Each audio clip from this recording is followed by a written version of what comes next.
এবং সবাই যখন মৃত্যুটাকে ভীষণ ভয় পায়, আমি তখন হাসতে হাসতে আল্লাহর কাছে ভীষণ সন্তুষ্টি নিয়ে পৌঁছতে চাই যে আমি একটা ন্যূনতম ওই জীবনটা লিড করতে পারলাম, যে আমি একটা ইনসাফের হাসি নিয়ে আমি আমার আল্লাহর কাছে পৌঁছতে চাই।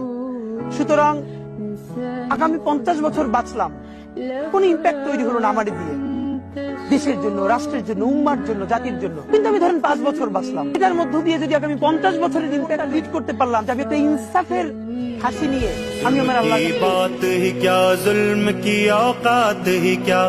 जुल्म बस जुल्म है आगाज से अंजाम तलक खून फिर खून है सो शक्ल बदल सकता है ऐसी शक्लें की मिटाओ तो मिटाए न बने ऐसे शोले की बुझाओ तो बुझाए न बने ऐसे नारे की दबाओ तो दबाए न बने।